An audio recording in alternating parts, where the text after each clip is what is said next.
Hi guys! Good evening! This is Maria Lisa again. At ayan po, magpapasalamat tayo sa ating Panginoon dahil meron tayong pagkain na naman sa hapag natin. Hapagkainan natin, meron lagi tayong pagkain. Hapunan, tanghalian, at almusal. Papasalamat kami sa inyo, Panginoon, at lagi kami binibigyan mo ng biyaya. At laging masayang aking pamilya. Sana po ganun din po kayong lahat na nanonood ng aking mga vlogs. And everyday, thank you Lord for all the blessing na nare-receive ng aking family. Maraming salamat po. At sa inyong mga nanonood, maraming salamat.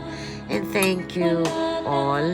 And happy dinner. Sana po kayo rin maging masaya rin ang inyong buhay everyday. Thank you Lord for all the blessing. And goodbye.